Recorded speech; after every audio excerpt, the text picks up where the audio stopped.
So, meron tayo ditong parcel galing kay Kusnir. Pinadalhan ako ng iPad mini kasi nakabenta nga ako ng kanilang iPhone 6 Plus to 64 GB. Nakakota ako ng 4K na benta.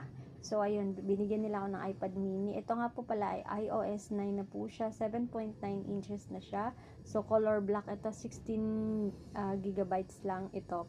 So, meron na siyang adapter, charger, and then yung ating headset, and then meron din tayong ballpen. Ayan. So, ayan ang kanyang laman. Meron din siyang meron din siyang protector. So, ayan siya. Smooth siyang gamitin. Tapos, pagka i-press nyo lang yan sa taas ng double click, ganyan. So, pwede nyo nang gamitin. So, ito nga po pala ay nasa 2,300. So, sana free shipping kayo kung kayo ay may budget. Tapos, dalawang color lang ito.